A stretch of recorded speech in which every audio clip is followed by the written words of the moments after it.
Because when you see regret in a man's eyes, it's fucking painful because you can't do shit about it.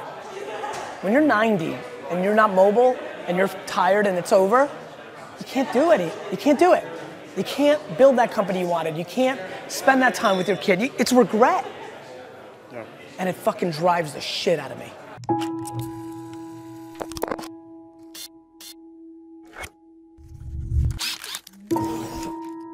Look, I think failure has to be quantified. If you fail that you never can get up from it again, that's not a good failure. I think failure and adversity are the two things I think about. For me, as an entrepreneur and very entrepreneurial and always in my own stuff, all the failures along the way, even going back to like the baseball card show when I was 13 and I paid $400 for a table and nobody showed up to that baseball card show. That was a learning lesson.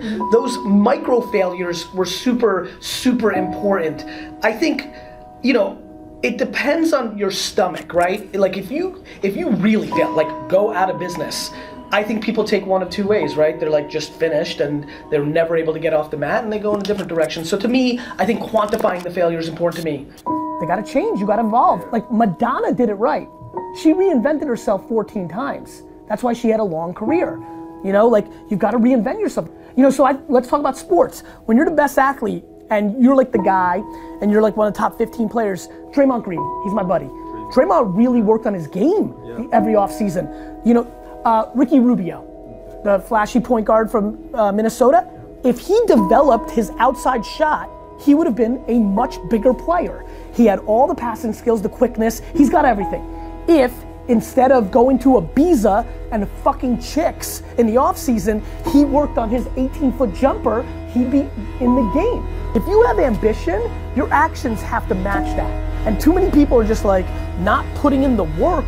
Their mouth is way ahead of their fucking, actions. Like, really? You're gonna be the greatest NBA player of all time? Why? Because you think you got a little handle on the weekends? You need to shoot 15,000 free throws before school every day. What did you do from Friday 5 p.m.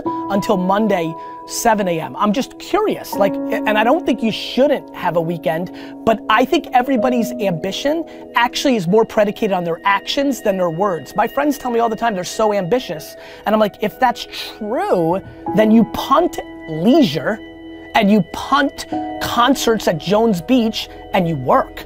I realize what's going on here. One life. I realize that I'm living like this is our only at bat, and most of you aren't. People fucking walking around here like they're coming back. People fucking walking around here like they're coming back. You're not coming back. Well, listen, I don't want to impose my beliefs on others. Maybe you believe you come back. I believe you come back as a tree, or a flower pot, or D-Rock sneakers. And that blows compared to being a human. And so I'm acting that way. I'm acting that way.